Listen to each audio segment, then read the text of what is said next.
everyone, today I am delighted to share insights on clinical visualization of ultrasound for precise diagnosis and treatment, particularly in cervical nerves. Visualization functions similarly to our eyes. For most clinical departments, ultrasound has now become an indispensable tool, providing a powerful instrument for identifying and addressing medical issues. Therefore, integrating clinical insights back into clinical practice is indeed essential. The application of visualized ultrasound in precision diagnosis and treatment targets the fields of pain management, rehabilitation, and anesthesia. Under ultrasound guidance, this approach enables pain therapy to achieve the objectives of safety, efficacy, and patient comfort. First, let us discuss the stellate ganglia. Let's start by practicing this with Palm Super. We employed a high-frequency probe, specifically a linear array probe with a central frequency of 7.5 MHz. For the examination, we selected the SonoEye P2 model. This probe achieves a detection depth of approximately 2 to 3 centimeters. Patient positioning: supine position with the head slightly tilted toward the healthy side. Next, let's perform the mapping.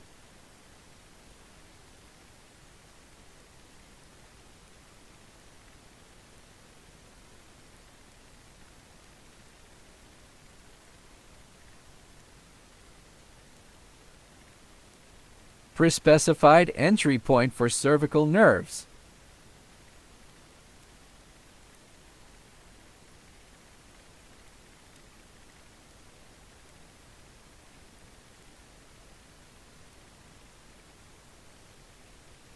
We can see the blood vessel clearly. This location. This is a blood vessel, and this is where we found the vertebral artery.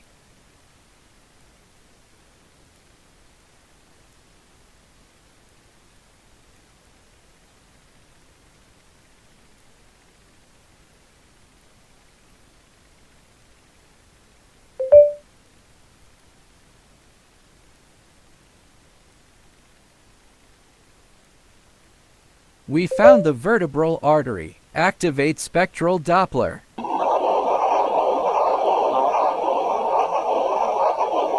We're sure this place is the vertebral artery. We will now perform an ultrasound-guided stellate ganglion block. For stellate ganglion puncture, our guidelines recommend performing it at the level of the transverse process of C6. However, the standard approach typically involves selecting a cross-section between C6 and C7. After confirming the locations of the vertebral artery and vein via color Doppler imaging, perform the puncture within the same plane. Planar puncture. First, insert the needle laterally from the mark point, pass through the middle of the anterior scalene muscle, traverse the prevertebral fascia, and reach the surface of the longus cervicalis muscle. It is crucial to avoid passing through the surface of the anterior scalene muscle, as this area contains the phrenic nerve, a key consideration. Another technique is internal puncture in the direction opposite to the mark point, which allows penetration through the internal jugular vein. It is crucial to avoid entering the adjacent carotid artery, as this could lead to severe complications. However, it is essential to maintain a constant pressure application from the probe throughout the entire puncture procedure to achieve effective nerve block. I'll mark this place for you. This is where we just found the vertebral artery. This is the target site for the stellate ganglion block. Since we are unable to demonstrate the actual needle insertion procedure on site, I can only illustrate the puncture pathway for clarity. We need to maintain consistent pressure on the probe throughout the needle insertion procedure.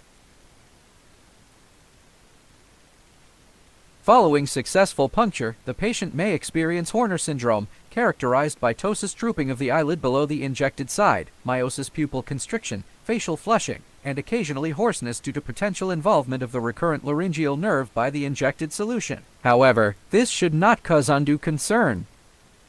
The stellate ganglion, on the other hand, belongs to the sympathetic ganglia and is located in the neck. Typically, stellate ganglion block, we administer low doses of local anesthetic agents such as lidocaine, vitamin B12, or glucocorticoids in the peristerial area of the stellate ganglion to achieve a brief regulatory block of the ganglion. This modulates the pathologically hyperactive sympathetic activity to normal levels and maintains homeostasis. This constitutes the therapeutic principle of stellate ganglion block.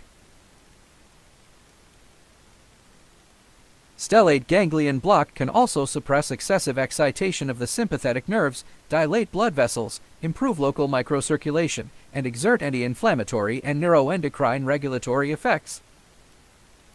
Therefore, stellate ganglion block can be used to treat various conditions including primary insomnia, headache, tinnitus, vertigo, cervical spondylosis, cold extremities hands and feet, diabetic peripheral neuropathy, dysmenorrhea, and allergic rhinitis. It can even be described as a panacea for numerous ailments. Certainly, the treatment with stellate ganglion block also requires a specific course of therapy, typically consisting of 6 to 12 sessions administered alternately on both sides at intervals of 1 day to avoid simultaneous bilateral stimulation of the recurrent laryngeal nerve and subsequent dyspnea.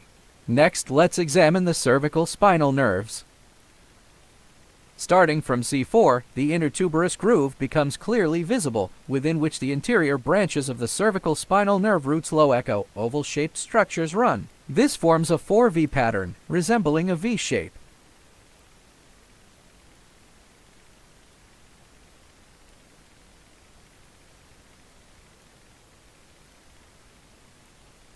Okay, freeze it. We can see an anterior and posterior nodule of cervical 4. I'll label it for you.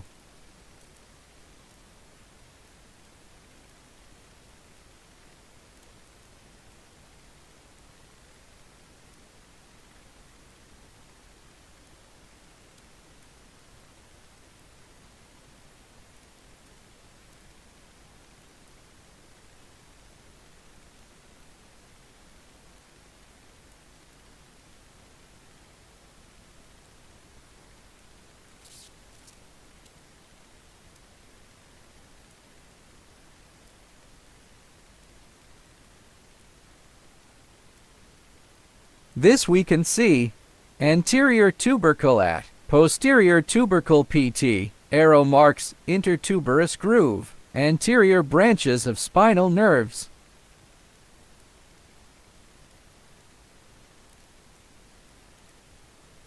It's called neck 4.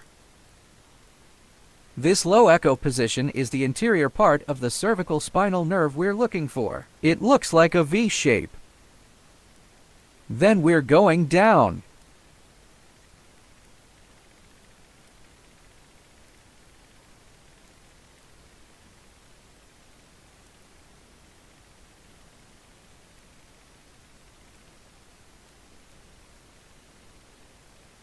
Freeze it.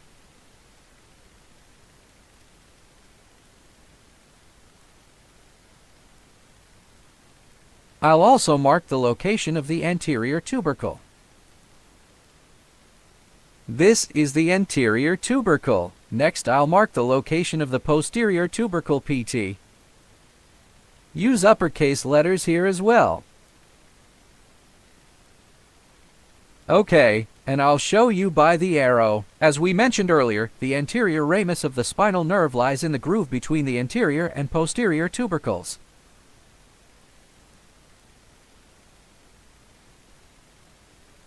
Moving downward from C4 to C5, we observe a right angle between the two tubercles. The anterior and posterior tubercles are approximately equal in height, with the medial aspect of each featuring a transverse process.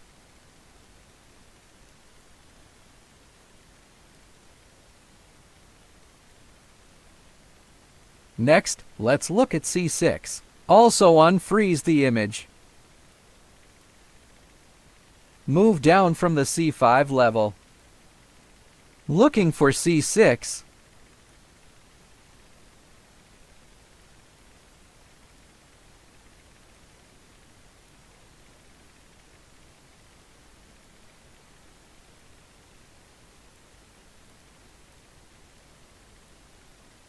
Okay, at C6, the anterior and posterior tubercles with their transverse processes are present, where the anterior tubercle is the largest and closest to the skin. Let me mark it here. This is the anterior tubercle of C6.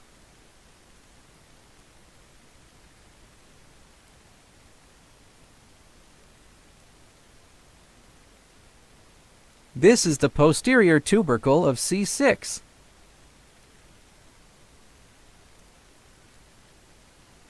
Let me mark it with an arrow. Located between the anterior and posterior tubercles is the anterior ramus of the cervical spinal nerve. At C6, the anterior tubercle is both closest and largest to the skin. Now, let's measure the C6 anterior tubercle. The depth from the skin surface to the target structure. It's only about 1.3 to 1.4 centimeters. Both C4 and C5 have tubercles located approximately 2 centimeters from the skin. Compared with other cervical levels, C6 is relatively closest to the skin surface, has the most prominent tubercles, and the widest intertubercular groove. The commonly used mnemonic for this structure is 4V, 5 right angle, 6U. Now let's examine C7. Let's unfreeze the image. Once we identify the cervical level, we slide the probe down to the next interspace. Now we can visualize C7.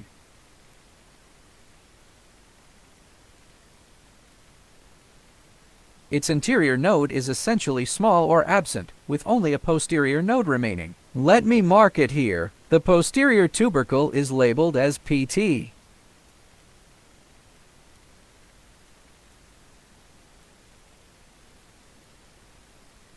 On the medial side of this posterior node, an oval hypoechoic structure can be observed. This represents the anterior branch of the cervical nerve root.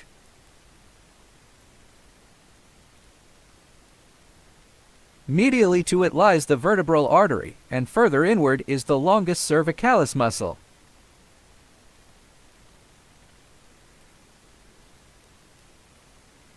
This is where the vertebral artery is located. We can clearly visualize the entire C7.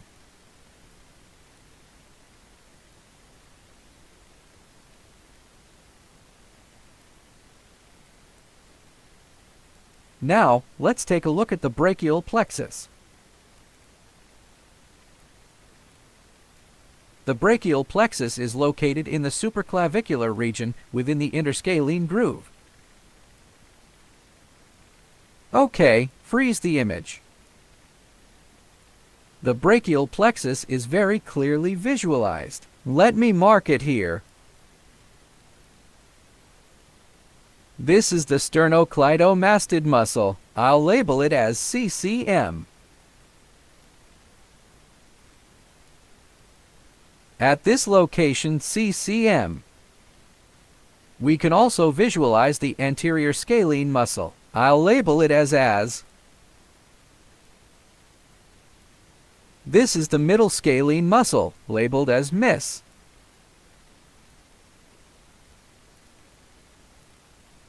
The brachial plexus lies between the anterior and middle scalene muscles. I'll mark the location of the brachial plexus with a circle.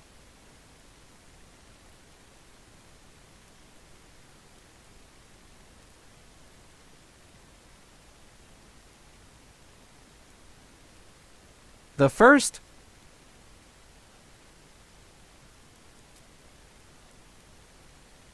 then the second,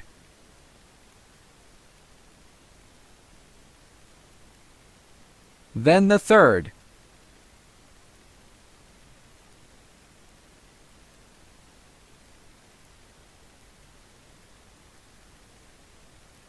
okay, the fourth,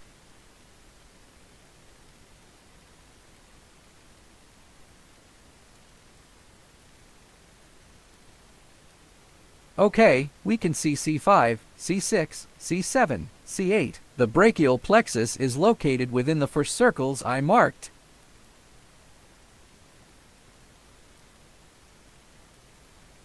A mnemonic for identification is 5 roots, 3 trunks. 5 roots refer to the origins of the spinal nerve's roots, specifically from C5 to C8, commonly known as the anterior branches of thoracic nerve T1. 3 trunks. The superior trunk consists of the combined anterior branches of C5 and C6. The middle trunk arises solely from C7, and the inferior trunk results from the combination of C8 and T1E's anterior branches.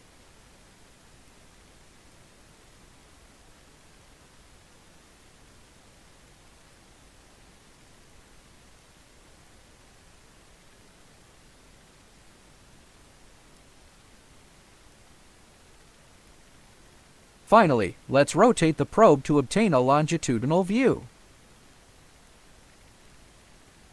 Place the brachial plexus in the center of the image, then slowly rotate the probe.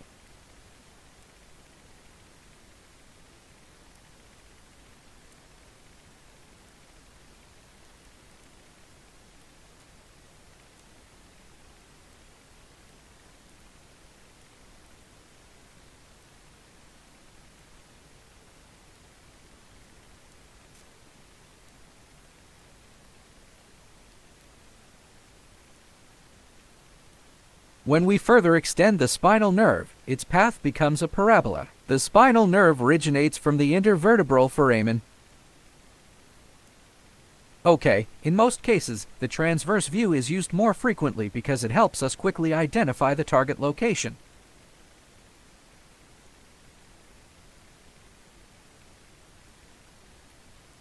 That concludes today's discussion on cervical nerves.